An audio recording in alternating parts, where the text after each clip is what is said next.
There is a time of night, always the same, when the body understands before the mind that the other side of the bed is empty.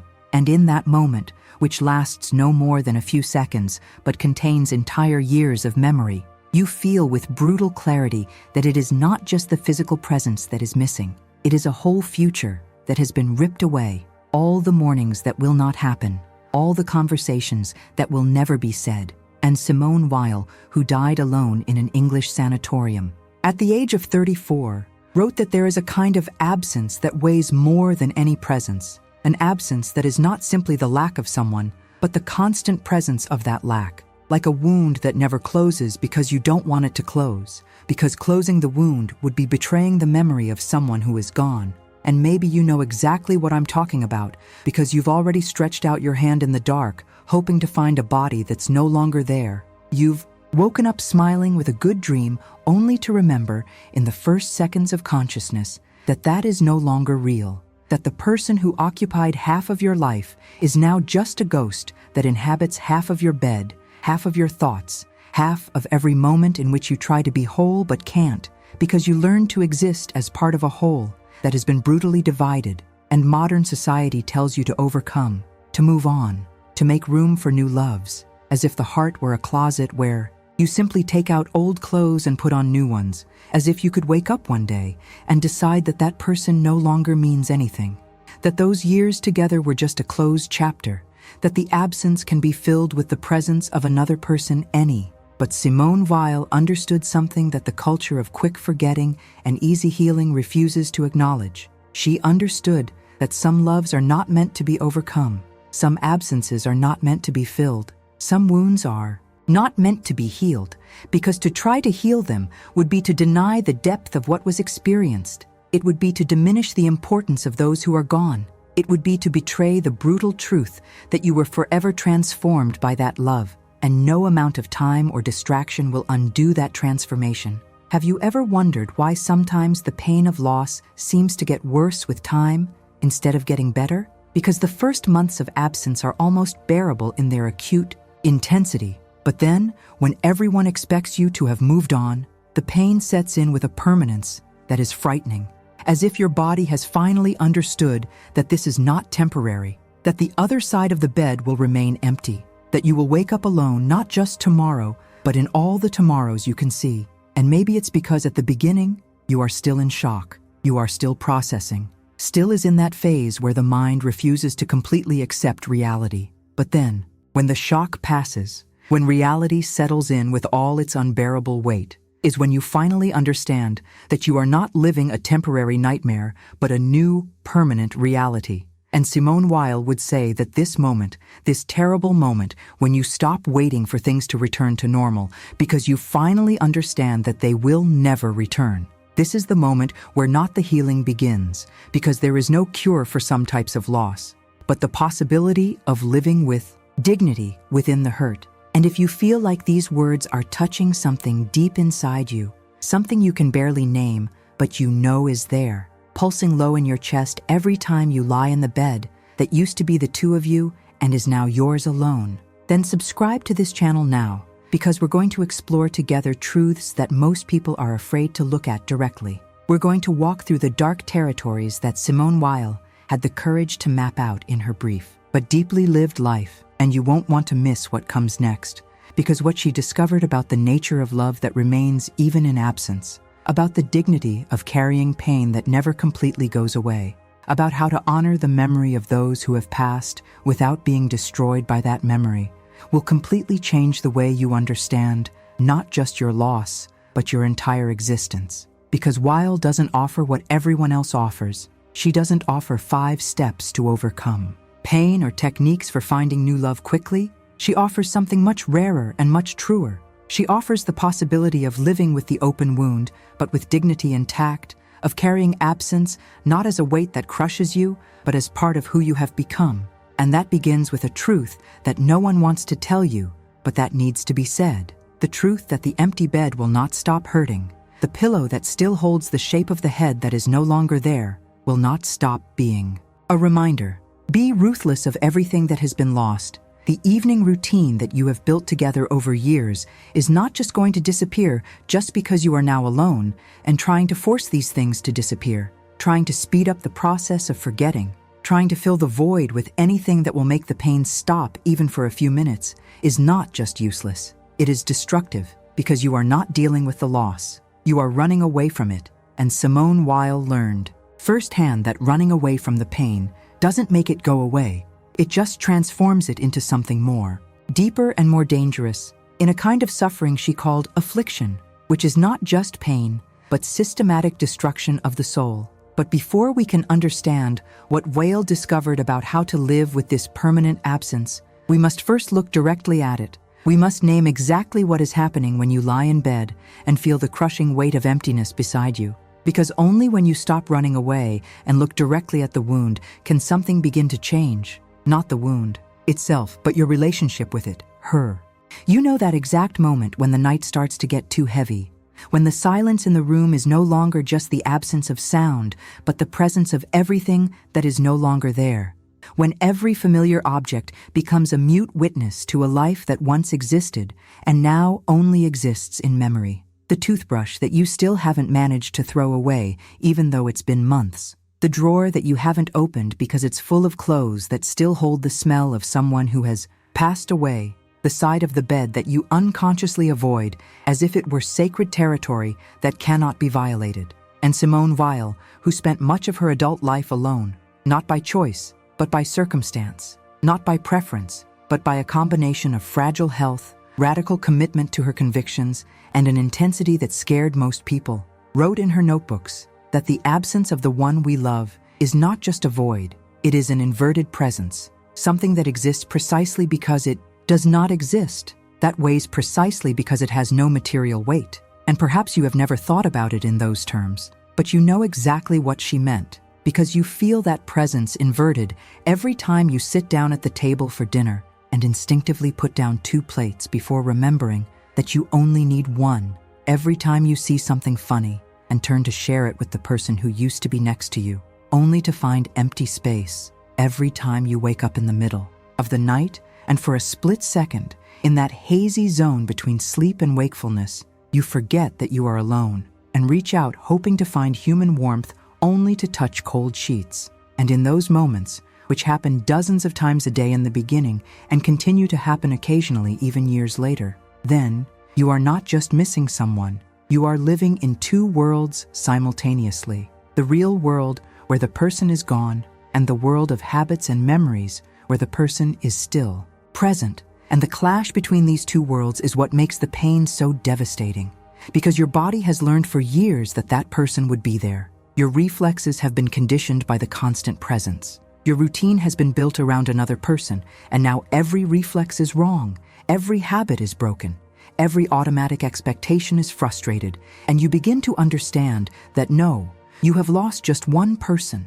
You have lost a whole way of being in the world, a whole way of being yourself, because during the time you were together, you were not a complete individual who happened to be accompanied. You were half of something bigger, and now that the other half is gone, you are not a complete individual again. You are just half of something that no longer exists, a fraction of a whole that has been broken. And Simone Weil knew this feeling not just theoretically, but viscerally. She who spent so much of her life feeling divided, incomplete, alienated. She who wrote about uprooting long before she lost anyone she loved, because she herself felt uprooted from birth, as if she had never found the place where she completely belonged. And perhaps that is why her words about loss ring so true, because she is not speaking from the position of someone who observes the suffering of others from the outside. She is speaking from within the wound. She knows the inner geography of pain because she has spent her whole life mapping it in herself. And one of the first things Will tells you is, I would say, if I could talk to you right now as you lie in that empty bed, trying to find a comfortable position in a space that has become uncomfortable by definition, it's that you need to stop pretending that everything is fine. You need to stop trying to keep up appearances for others and for yourself. You need to stop saying you're getting over it when really you're just surviving.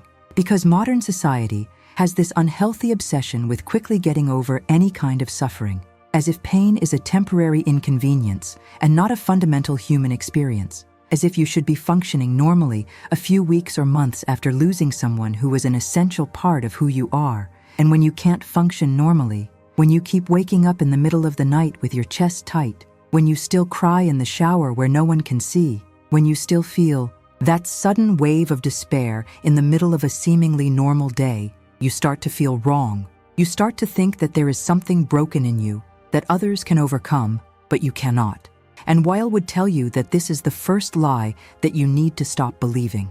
The lie that overcoming is possible or even desirable for some types of loss, because there are loves that mark you so deeply that trying to remove them would be like trying to remove an essential part of who you are. There are people who are so completely intertwined in your existence that separating them would be like untangling threads that have fused together.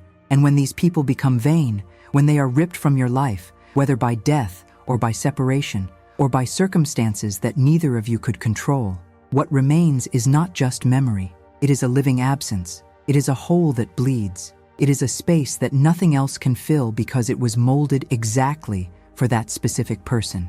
And you can try to fill that space with other people, with work, with distractions, with new relationships, but nothing will fit perfectly because nothing was made for that space. And the more you try to force something to fit where it doesn't fit, the more you feel the inadequacy, the more you feel that you are betraying not only the memory of those who have passed, but also the truth of your own experience. And Weil, who had a deep horror of any kind of falsehood or illusion, who preferred brutal truth to lying comfort, would tell you to stop trying to fill the empty space and start inhabiting it, to stop fighting absence and start accepting it not as defeat, but as a reality that deserves to be recognized with complete honesty. But what exactly does it mean to inhabit empty space instead of trying to fill it? And how is that different from simply giving up on living, from giving in to despair, from letting loss completely define who you are? Because there is a very fine line between accepting grief and being consumed by it, between honoring the memory of someone who has passed and becoming just the guardian of a living grave. And Simone Weil spent a lot of her short life thinking about that line, living on that line, sometimes crossing to one side or the other, but always trying to find the impossible balance between fully acknowledging the reality of suffering and not allowing suffering to completely destroy the ability to exist. And she developed a concept that may seem strange at first listen, but which contains profound truth about how to live with permanent loss. She called attention. And it is not attention in the ordinary sense of the word. It is not just paying attention or being aware. It is something much more specific and much more difficult. It is the ability to look directly at something, especially something painful, without trying to change it, without trying to escape from it, without trying to fix it. Just look with total clarity and total acceptance. And Weil believed that attention in this sense was not just a psychological technique, but a spiritual practice, the purest form of prayer, even for those who don't believe in God. Because when you can look directly at your pain without flinching, without trying to escape, without trying to turn it into something more palatable, you are doing something radically different from what most people do most of the time. You are choosing to see reality as it is, rather than as you wish it were. And that, according to Weil, it's the beginning of all true transformation, not transformation of the pain into something else, but transformation of your relationship to the pain. And so how do you practice this mindfulness when the pain is so intense that your instinct is to do literally anything to not feel it? When every fiber of your being is screaming at you to run away, distract yourself, numb yourself, do anything but sit there, feeling the full weight of absence. And Weil offers no easy answer because there is no easy answer. She just says, you start small. You start with moments. Brief moments of genuine attention before the pain becomes unbearable and you need a break. You wake up in the morning and instead of immediately reaching for your phone to distract yourself, you lie there for 30 seconds, just a minute, feeling the emptiness on the other side of the bed. Internally naming what you're feeling without judgment. Loneliness. I'm feeling loneliness. Sadness. I'm feeling sadness. Lack. I'm missing those who are no longer here. And you don't try to make the feeling go away. You don't try to rationalize it or minimize it. You just recognize it as you would any other fact about the world. It's raining. I'm hungry. I'm feeling the pain of loss. It's a fact of my existence right now. And something strange starts to happen when you do this regularly. When you stop fighting the pain and just observe it. The pain doesn't go away, let's not lie about that, but its quality changes. It stops being this monster that you need to keep away at all costs, and it becomes more like weather. Sometimes it's stronger, sometimes it's weaker, but always part of the environment you live in. And you learn that you can feel deep pain and still keep breathing, still drink coffee, still have moments of unexpected joy. And this discovery that you can carry the wound and still be alive, still be able to laugh occasionally, still find beauty in a sunset or in a song, doesn't diminish the importance of who you lost, doesn't betray the memory of that person. It actually honors that memory in a deeper way than trying to remain in perpetual mourning. Because it shows that the love you shared was strong enough to sustain you even through loss. It was real enough to leave a permanent mark that doesn't disappear, but also doesn't completely destroy you. And Weil would say that this is a much purer form of love than the love that exists only in presence. It is love that survives absence, that transcends the need to have the person around, that can honor the connection even when the physical connection has been severed. But reach at this point, it requires more than just attention to the pain. It also requires something that Weil called decreation, and that is an even stranger and more difficult concept to understand than attention. Because decreation sounds like destruction. It sounds like annihilation. But for Weil, it was exactly the opposite. It was the process of undoing not your existence, but your ego, your separate and defensive sense of self. All the stories you tell about who you are and what you deserve and how the world should treat you. And the reason why decreation is what's important when you're dealing with profound loss is that much of the suffering you feel comes not just from the absence of your loved one, but from the stories your ego tells you about that absence. Stories like, I don't deserve to be alone. I can't survive without this person. My life ended when this person left. I should have done differently. And then, none of this would have happened. And these stories, as natural and understandable as they are, add layers and layers of extra suffering on top of the already unbearable pain of the loss itself. And what Weil is doing is, what I'm suggesting is not that you deny these stories or pretend they don't exist, but that you watch them as you would watch clouds passing in the sky. You see them, you recognize their presence, but you don't completely identify with them. You don't allow them to totally define your experience. And the more you practice this observation without identification, the more you create space between yourself and your stories of suffering. And in that space, something can begin to change. Not the fundamental pain of loss, which remains because the loss is real and the person is really gone, but the additional suffering that comes from fighting against it. The reality of insisting that things should be different than they are, of refusing to accept that life contains terrible losses and you are not exempt from them simply because you are a good person or have done everything right. And maybe now you are thinking that this sounds too cold, too detached, that Weil is asking you to become some kind of emotional robot who doesn't care about anything.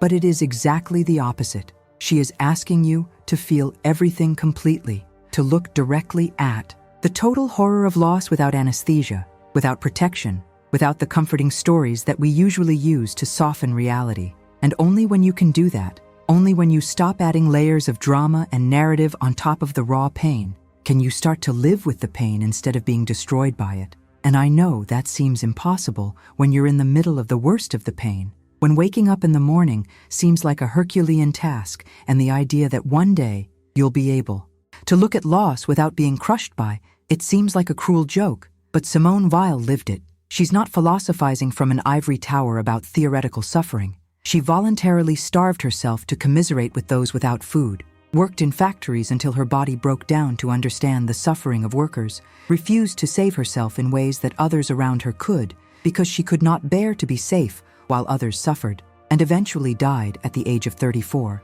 partly because her body was destroyed by years of self-imposed deprivation, and partly because in England, during the war, she refused to eat more than the ration that Frenchmen under Nazi occupation were receiving.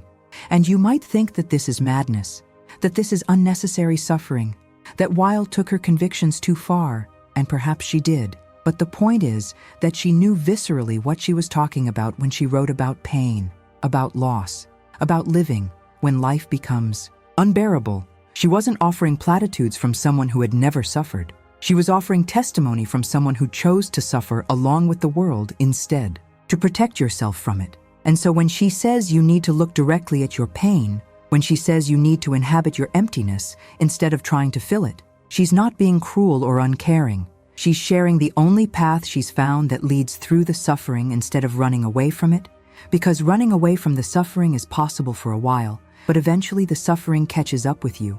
Eventually you're left with no places to run, no distractions that work, no ways to avoid the brutal truth that you've lost something precious, and no amount of denial will bring it back. And then you reach a point of choice, even if it doesn't feel like a choice, because when you're in the midst of the most intense pain, it feels like you have no choice at all. It feels like you're being dragged along by a current you can't control. But Weil insists that there is a choice. There is always a choice, even when it seems like there isn't. And the choice is between resisting reality or consenting to it, between fighting what happened or accepting it. And here, it's crucial to understand that accepting doesn't mean liking it, doesn't mean approving, doesn't mean you wouldn't do it differently if you could. Accepting just means recognizing that this has happened and cannot be undone, that no matter how much you spend energy wishing things were different, no matter how much you create 1,000 alternative scenarios in your head where everything happened differently, the reality remains unchanged. The person is gone. The bed is empty. The future you had planned together is not going to happen, and no amount of anger or denial or bargaining is going to change that. And Weil would say that as long as you keep fighting reality, as long as you keep insisting that things should be different, you are living in constant war with the universe. And it is a war that you cannot win because the universe is indifferent to your shoulds.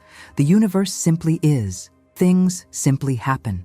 And you can spend the rest of your life fighting with reality. Or you can, at some point, make a radical choice to stop fighting, to drop your weapons, to say yes to what is even when what is hurts more than words can express.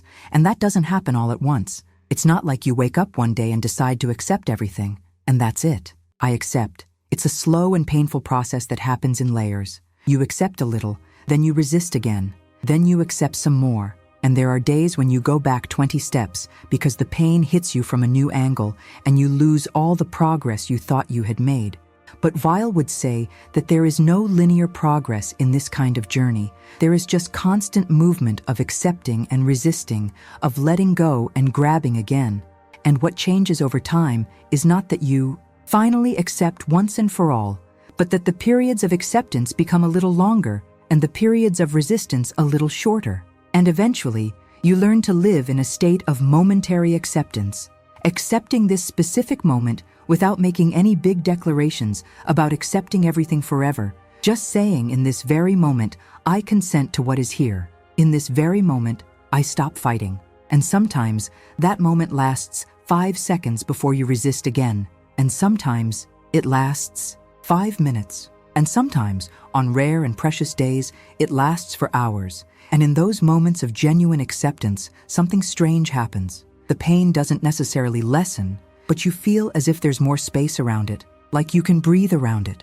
And it's in those moments that you get glimpses that it's possible to live carrying this pain, not to live well necessarily, not to live happily in the conventional sense, but to live with dignity, to live with some kind of strange peace that coexists with the sadness. And Weil would call that grace, not in the traditional religious sense necessarily, but in the sense of something you can't force or conquer, something that happens when you stop trying to make it happen, when you create space through acceptance, and something unexpected fills that space. And before we continue deeper into this journey through pain and acceptance, before we explore what Simone Weil discovered at the bottom of the abyss when she completely stopped trying to escape it, I'd like to know where you're watching this video from now. What part of the world? If you are carrying this pain of an empty bed, leave your city, your country in the comments, because there is something deeply comforting in knowing that right now, while the night is getting too heavy for you, somewhere on the planet,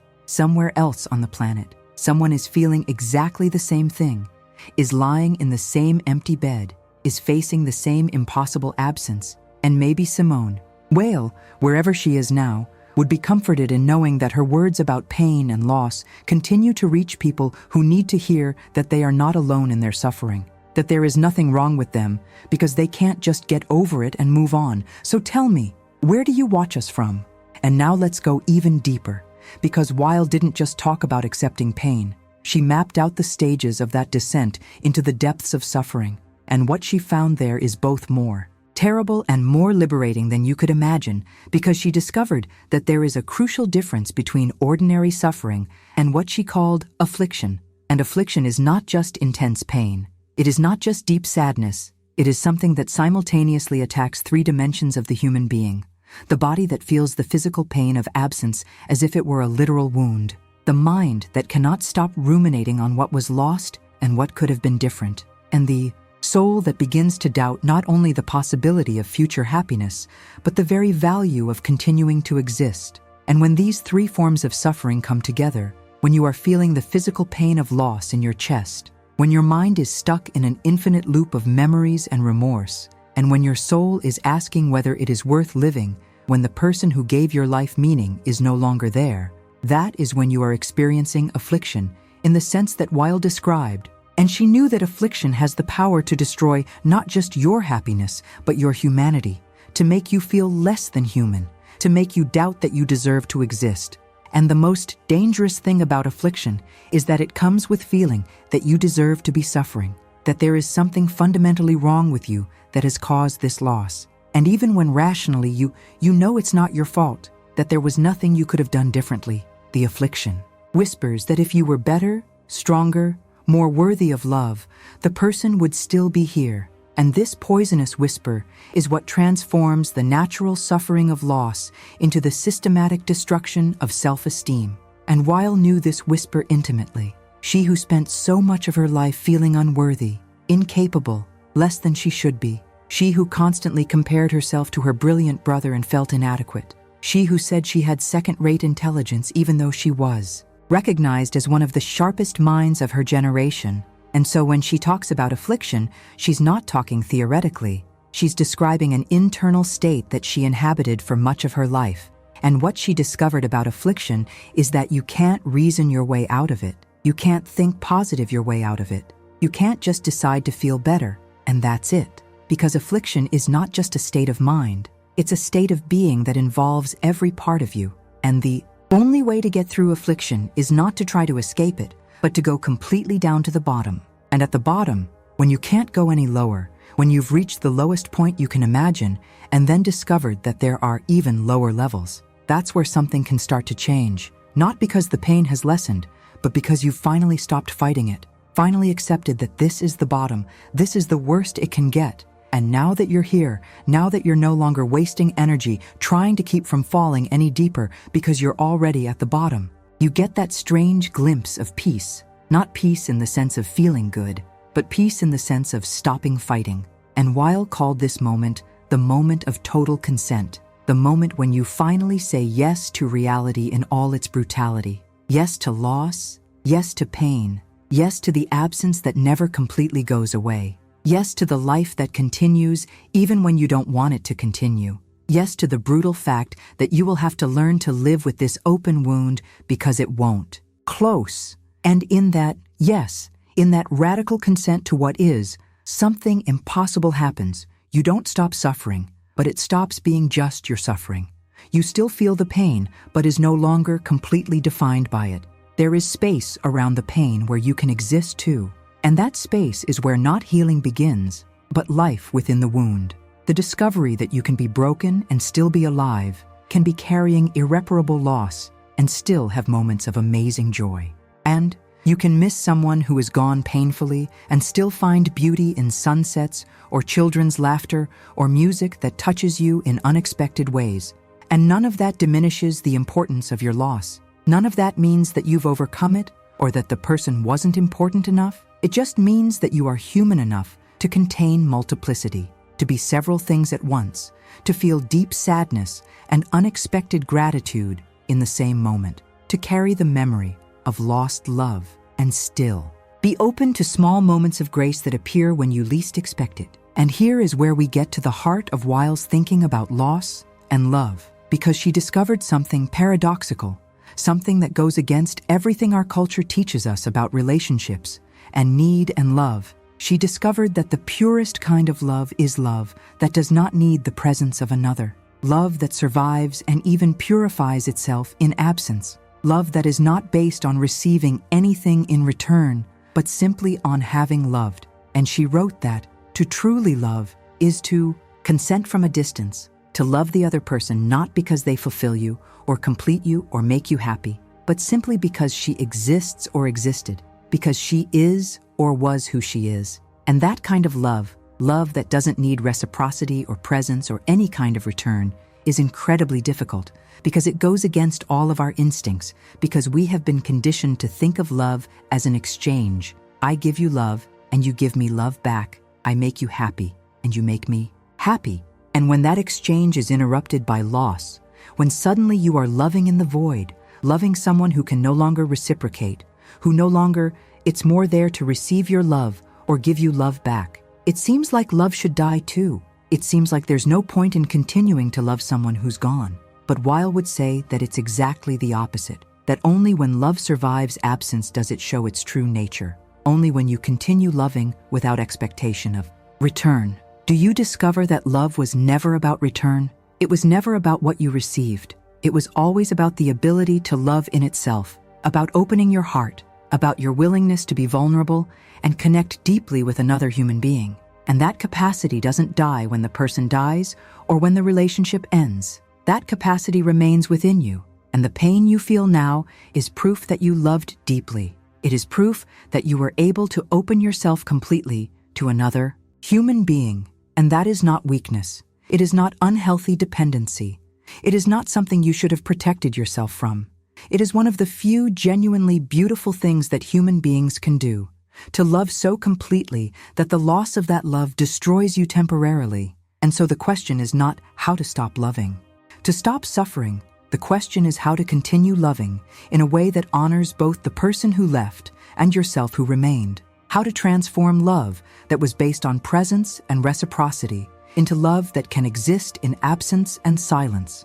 And Weil would say that this transformation happens when you stop loving the person because of what they gave you or how they made you feel, and start loving them simply for who they were, for their existence in itself. And interestingly, this purest form of love can only emerge in absence, because while the person is there, it is almost impossible to separate your love for them from what you receive from them, from the company, from the intimacy, from the comfort of not being alone. But when they are gone and you realize that you continue to love even without receiving anything in return, that absence did not kill love, but only changed its form. Then you understand that love was never about what you received. It was always about what you were capable of feeling. And this discovery can be simultaneously the most painful and most liberating thing you can experience. Painful because it confirms that you will continue to miss that person for always.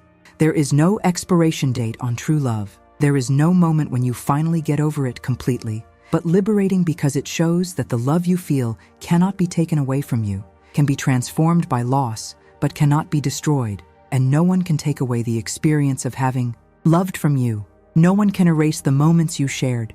No one can make that time together never exist. And then in some strange way, no matter how much the person is gone, the love remains, transformed, painful, but real. And you can choose to carry this love like dead weight that drags you down. Or you can choose to carry it as testimony that you were able to connect deeply with another human being, that you experienced something real in a world full of superficiality, that you experienced intensity that most people spend their entire lives avoiding because they are afraid of exactly that pain that you are feeling now. And Weil would say that this pain is the price of true love, and it is a price worth paying, not because pain is good in itself. Pain is never good. But because the alternative would be to have never loved so deeply, would be to have lived a sheltered but superficial life, would be to have avoided real connection for fear of loss. And when you think about it, when you really consider the alternative, you would probably choose to have loved and lost rather than never to have loved. You would probably choose to have had those moments together, even though you knew they would end painfully. Because moments of connection, real love, genuine love, true intimacy are too rare to be avoided just because one day they will end, and everything ends eventually. Everything that begins ends. All presence eventually becomes absence, and you can spend a lifetime trying to protect yourself from that truth, or you can embrace it. You can choose to love, knowing that you will lose. You can choose to connect, knowing that connection will eventually be severed. And that choice, the choice to love despite the inevitability of loss, is for Weil the bravest choice a human being can make, because it requires you to be vulnerable in a world that it hurts you. It requires you to open your heart, knowing it will be broken. It requires you to care deeply in a world that often doesn't care back. And then, when you're lying in that empty bed, feeling the crushing weight of absence, you can choose to see it as punishment for loving wrongly, for getting too attached, for having made your happiness dependent on someone else, or you can see it as confirmation that you loved well, that you were able to feel something deep, that you lived rather than just surviving. And this change of perspective doesn't take away the pain. Let's not lie and say that suddenly everything will be okay. If you just change how you think about it, the pain continues. The bed remains empty. The absence continues to be unbearable at times. But the meaning you give to that pain changes, and with it changes your ability to continue living while carrying the wound, changes your ability to honor both the person who is gone and yourself who is still here, changes your ability to one day, maybe not today, maybe not tomorrow, but someday, be able to think about that person and feel gratitude for the time you had together instead of just bitterness for the time that was stolen from you. And then we come to the deepest point of this descent, to the place that Weil explored more courageously than perhaps any other thinker. We come to the question of emptiness itself, not the emptiness you feel from the absence of a specific person, but the deeper existential emptiness that loss reveals, the emptiness that was there before the person temporarily filled, and that remains after they are gone. And that emptiness, Weil insisted, is not a defect or a problem to be solved. It is a fundamental characteristic of the human condition. It is space that exists in each of us, and that no person, relationship, achievement, or experience can permanently fill it. And most people spend their entire lives trying to avoid that void, jumping from relationship to relationship, from distraction to distraction, from quest to quest, always trying to fill the empty space with something, anything, as long as they don't have to face the void itself. But when you lose someone important, when someone you thought filled the void disappears, you are forced to confront the void directly and discover that it is much bigger than you imagined, that it is not just the void left by that person's absence. But Weil offers a completely different interpretation. She suggests that emptiness is not a problem, but a possibility. But Weil offers a completely different interpretation. She suggests that emptiness is not a problem, but a possibility. It's not a hole that needs to be filled, but a space that needs to be inhabited. Because it's only in the void. It's only when you stop trying to fill it with people, things, achievements, distractions. It's only when you finally consent to inhabit the void as it is that something can happen. Something that Weil called grace, but that you can call anything. A kind of peace that doesn't depend on external circumstances. A kind of completeness that doesn't come from having all your voids filled, but from accepting the void as part of who you are. And that may sound like resignation.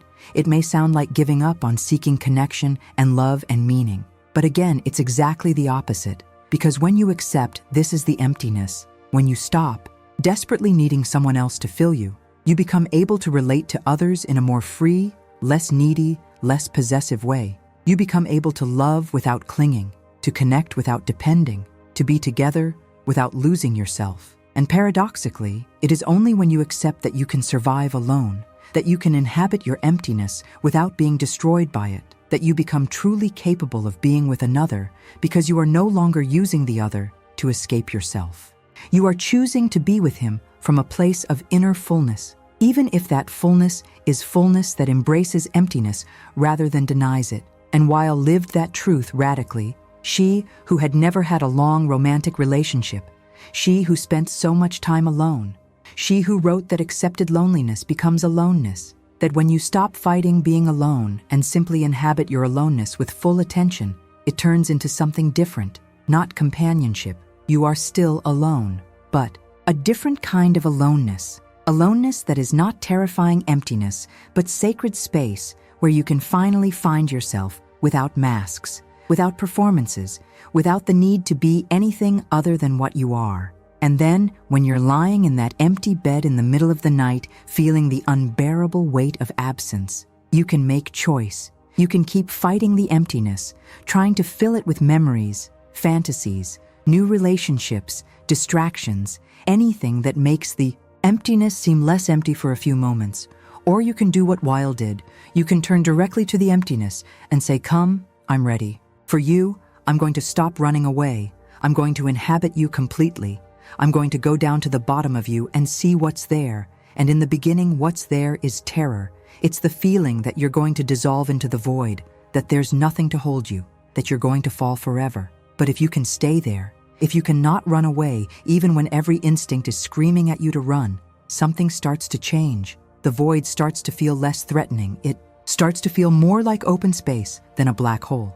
And you start to realize that you are not the void. You are the one who is aware of the void. There is part of you that is observing all of this, that remains intact even in the midst of the deepest void. And that part, that consciousness that bears witness without being destroyed, is what Weil would call the soul. And it is indestructible. It can be injured, it can be obscured. It may seem to have disappeared completely, but it cannot really be destroyed. And to discover that there is something in you that survives even the worst pain, even the deepest emptiness, is to discover kind of strength that comes not from denying pain, but from moving through it completely, is discovering that you are greater than your suffering, not in the sense that the suffering is not real or important, but in the sense that you contain the suffering instead of being contained by it. There is space within you for the pain to exist without completely destroying you.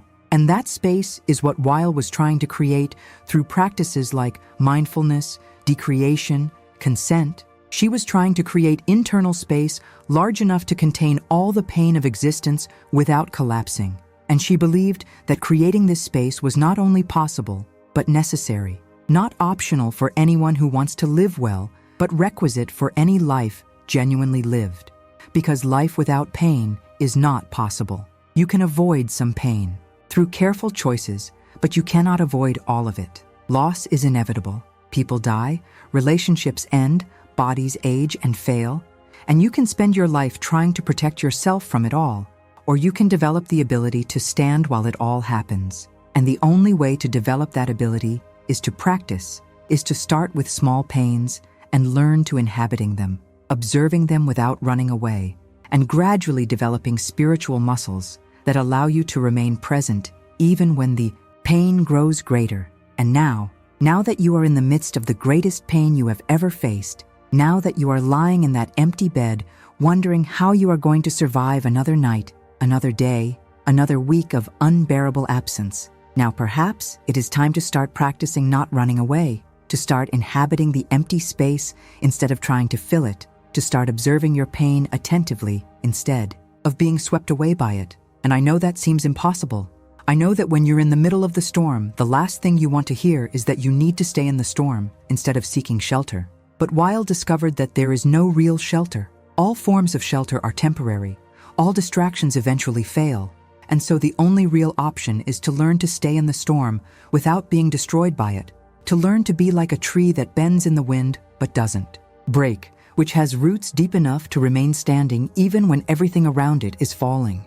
And that brings us to what is perhaps Weil's most important discovery about living with irreparable loss, his understanding that pain can be a teacher, not in the cheap sense that everything happens for reason or that your pain has a cosmic purpose that will make sense one day.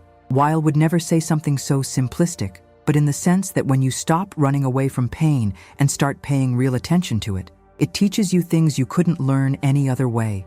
It teaches you about fragility, about impermanence, about the preciousness of every moment, because all moments end. It teaches you that you are simultaneously more fragile and stronger than you thought. More fragile because you can be broken so completely by the loss of a person. Stronger because you can continue living even when broken. It teaches you to distinguish between what is essential and what is superficial.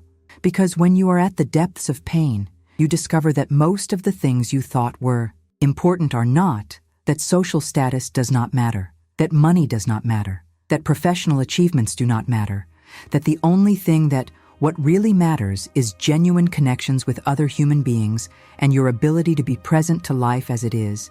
And loss teaches you this in a brutal but definitive way. It cuts through all the layers of bullshit and leaves you with the naked truth that all we have is now. All we have are people we loved while they are still here. And then, when finally, if you're lucky, when you emerge on the other side of this loss, you are not the same person you were before.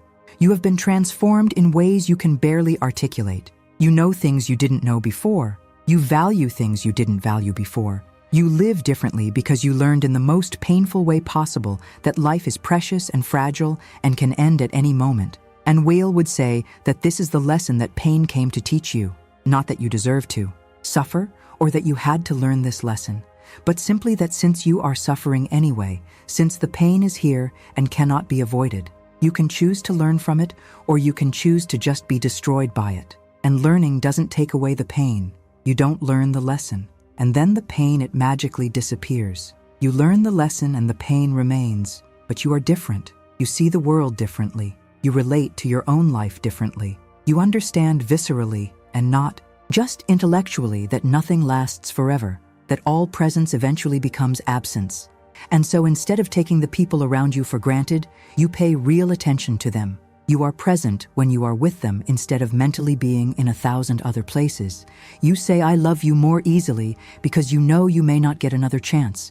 You forgive more quickly because you know that time is limited, and holding a grudge is a waste of the precious time you have together, and all of this would not be possible without the pain, without the loss that taught you these lessons in the most brutal way possible. And then, in a strange and paradoxical way, the person you lost continues to teach you, even in their absence, continues to transform you through the wound they left, and honoring those lessons, living according to what you learned through the loss, is a way of keeping the person alive in you, not through memories frozen in time, but through real changes in how you live your life. And perhaps that is the truest form of love there is. Love that continues to transform you even when the person is gone. Love that doesn't end with absence but transforms into something different, into painful wisdom, into an increased capacity to be present, into a deeper understanding of the preciousness of life. And none of that makes the loss acceptable. None of that justifies the pain. You would still rather have the person back than have learned those lessons. Of course you would, but since you can't have the person back, since the loss is irreversible and permanent, you can at least choose not to let it be completely in vain. You can choose to allow pain to transform you instead of just destroy you. You can choose to let the painful lessons of loss change how you live the time you have left. And that is not cheap optimism. It is not trying to find silver lining in tragedy. It is simply recognizing that you have a choice about how you respond to what has happened to you. And Weil would spend a lifetime practicing these choices, repeatedly choosing to look directly at what hurts, repeatedly choosing to dwell in emptiness instead of running away from it, repeatedly choosing to learn from suffering instead of just being crushed. Given by him, and in the end, when she was dying at the age of 34, very young, very alone, in a foreign country far from her family, she wrote that she had lived a complete life, not because she had lived a long time or because she had achieved everything she wanted, but because she had lived with total attention, because she had looked directly at reality without blinking, because she had embraced both the beauty and the horror of existence without trying to escape either. And perhaps that is the standard you can aspire to. Not overcome your pain, because some pain cannot be overcome. Not forgetting who you have lost, because some people should not be forgotten, but to live with full attention even in the midst of pain. To live with eyes open to beauty and horror simultaneously. To live with a broken but still open heart, still able to love, still able to connect, still able to find moments of unexpected grace in the midst of suffering. And now that we've explored the depths of the pain, now that we've gone down to the bottom of the abyss and seen what's there, the practical and urgent question remains: how do you actually live with it all? How do you integrate these brutal truths into everyday life without being consumed by them? How do you get up from an empty bed in the morning and face another day when part of you wishes you could just stay there forever, And Simone Weil, who was not just a philosopher, but also a practitioner, someone who lived her ideas rather than just thinking about them, developed practical, concrete ways to inhabit suffering with dignity. And these practices are not self-help techniques to eliminate pain. They are not 5 easy steps to overcoming loss. They are ways of being that allow you to carry what seems unbearable without being completely crushed by the weight. And the first and most important practice is what Weil called morning attention to pain. And it works like this. You wake up, and before you pick up the phone, before you start planning your day, before you allow all the usual distractions to enter your mind, you dedicate just 10 minutes to sit in silence and pay attention to what hurts.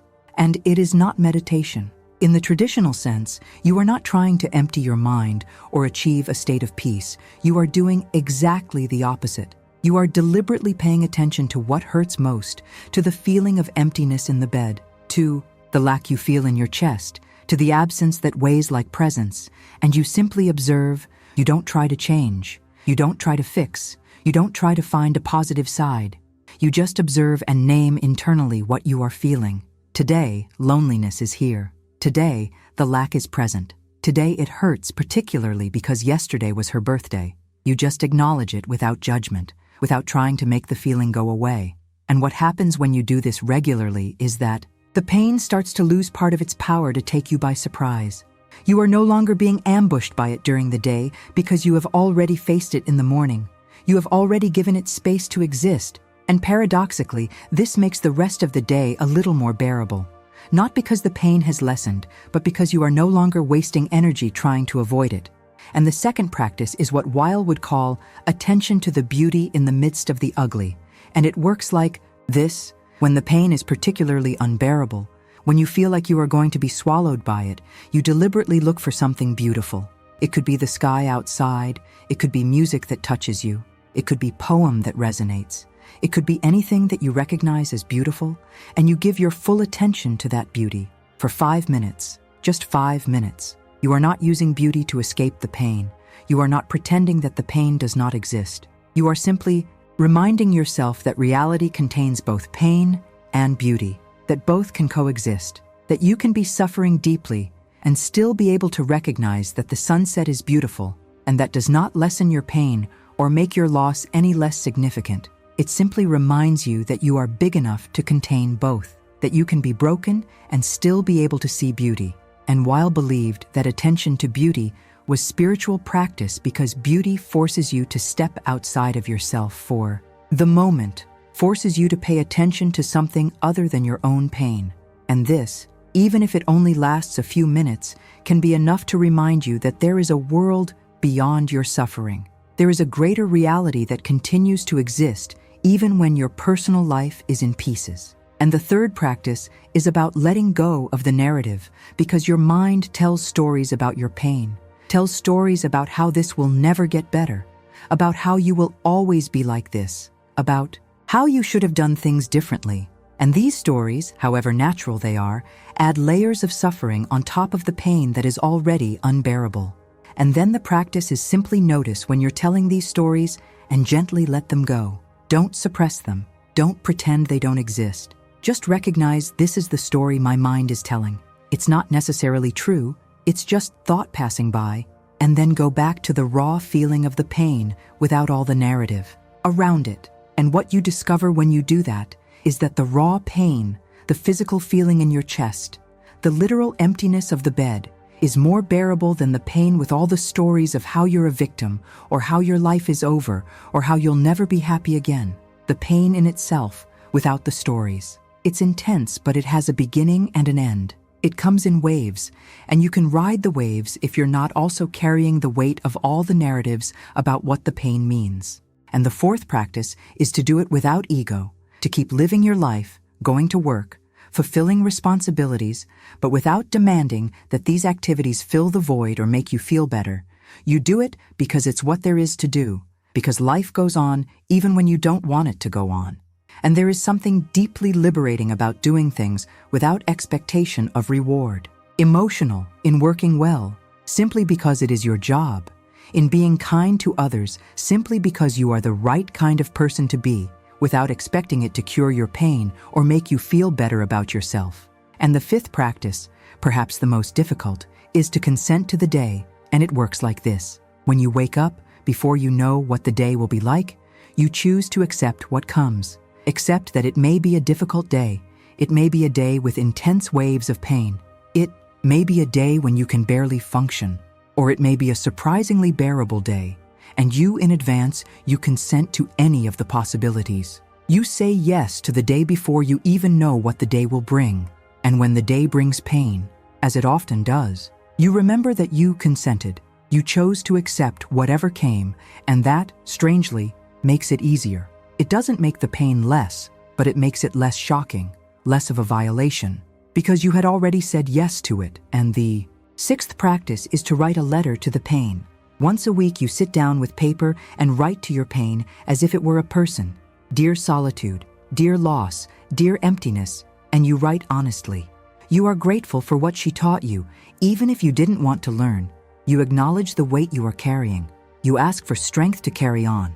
You express anger when you feel anger. You express despair when you feel despair. You don't censor anything, and then you burn the paper or put it away in a private place. It doesn't matter. What matters is that you gave voice to your pain. You allowed it to be heard. And there is something deeply healing, even if painful, about naming exactly what you are feeling, about not having to pretend or minimize or explain, just feel and express fully. And the seventh practice, crucial, is to be present to the other even in pain when you are with someone, be it a friend, family member, colleague. You deliberately give your full attention to them, not to your pain. And this is not denying your pain. It is choosing that in these moments you will be present for someone else instead of being lost in your own suffering. And Weil believed that attention to the other was the purest form of love and also a form of decreation, because in these moments you stop being the center of your own narrative. It allows another person to be real to you, and that even if it is difficult, even if your pain is screaming for attention, can be deeply freeing. It can remind you that you are still capable of connecting. You are still capable of caring about others. You are still capable of existing beyond your own wound. And the eighth and final practice is nightly recognition ritual. Before you sleep, you recognize three things. A truth that the pain revealed today. It could be something simple, like today I realized that I am still capable of laughing. A moment of grace, however small. It may simply be the fact that you survived another day, and a choice to stay. Recognition that you chose to stay, chose to continue, chose not to give up even when you wanted to. And you don't force positivity. You don't pretend that everything is okay. You just recognize these three things as facts of your existence today. And over time, with repeated practice, you begin to build a different kind of relationship with your pain. Not a relationship where pain disappears or where you get over it completely, but relationship where you learn to carry pain with more dignity, more acceptance, more capacity to continue living even while it hurts. And these practices are no guarantee. They are not a magic solution. Some days you won't be able to do any of them, and that's okay. Weil herself couldn't live perfectly what she taught. She was human and failed constantly, but the practices are there. And whenever you can practice them, you are moving in the direction of a life lived with open eyes, with a broken but still beating heart, with pain, present but not dominant. And that's it. That's all Weil could promise.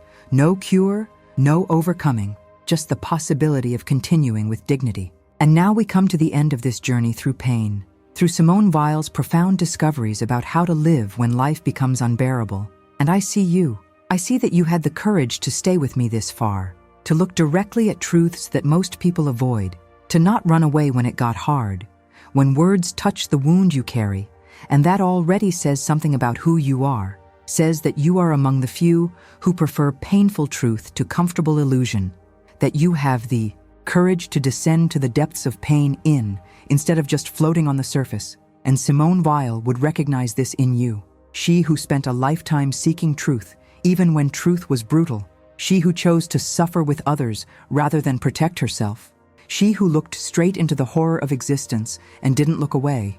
And what she discovered there, at the bottom of the abyss, was no easy answer or promise that everything will be okay, but something more precious, she discovered. That it is possible to carry unbearable pain and still keep dignity intact. That it is possible to live with hurt, open, and still be alive. That it is possible to love in absence and have that love be even purer because it no longer needs reciprocity.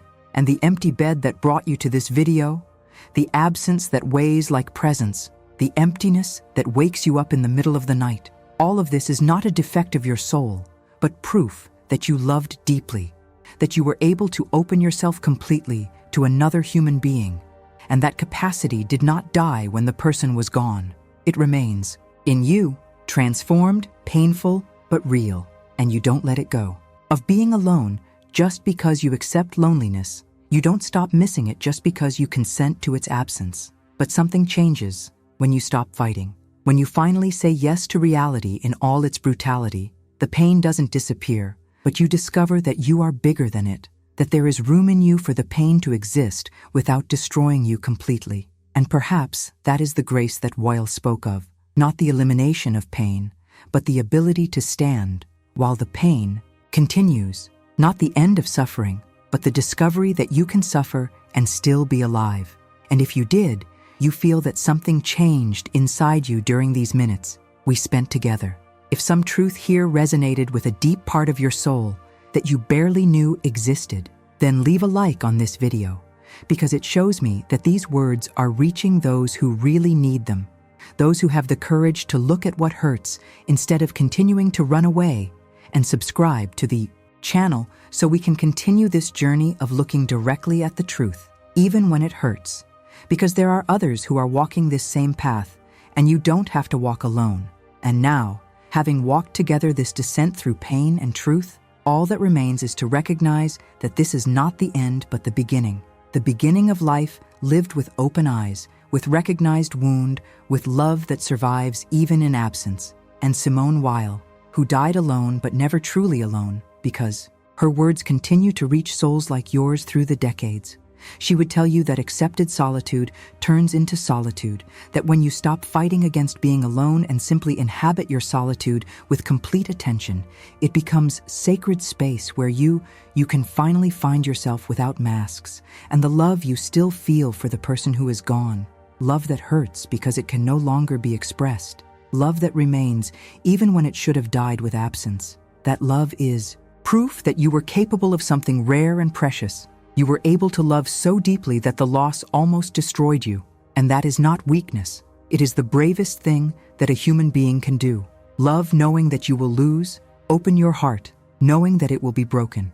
And you did that. You had that courage. And now you are having even greater courage to continue living with a broken heart, to carry the wound with dignity, to honor both those who are gone and yourself, who are still here. And Simone Weil only lived 34 years, but in that short time, she looked deeper into human pain than most dare in a lifetime.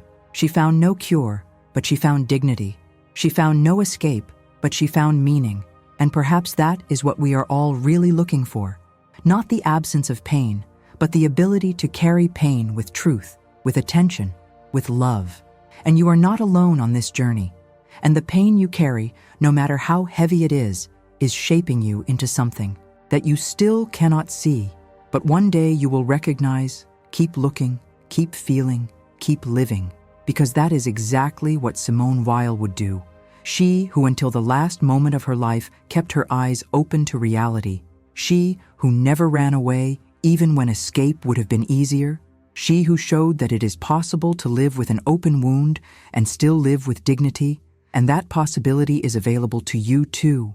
Not today perhaps, not tomorrow, but it is there, waiting at the bottom of the abyss, waiting in the moment when you finally stop fighting and consent, when you finally give up trying to fill the void and simply inhabit it, when you finally accept that the person is gone, but the love remains, transformed, painful, but real.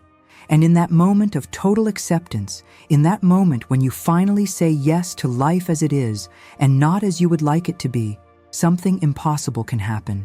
Not healing, not elimination of pain, but strange peace that coexists with suffering, deep gratitude for having had those moments together, even though they are over, ability to honor memory, not through perpetual mourning, but through living with full attention, with an open heart, with eyes that see both beauty and horror and choose to remain open to both.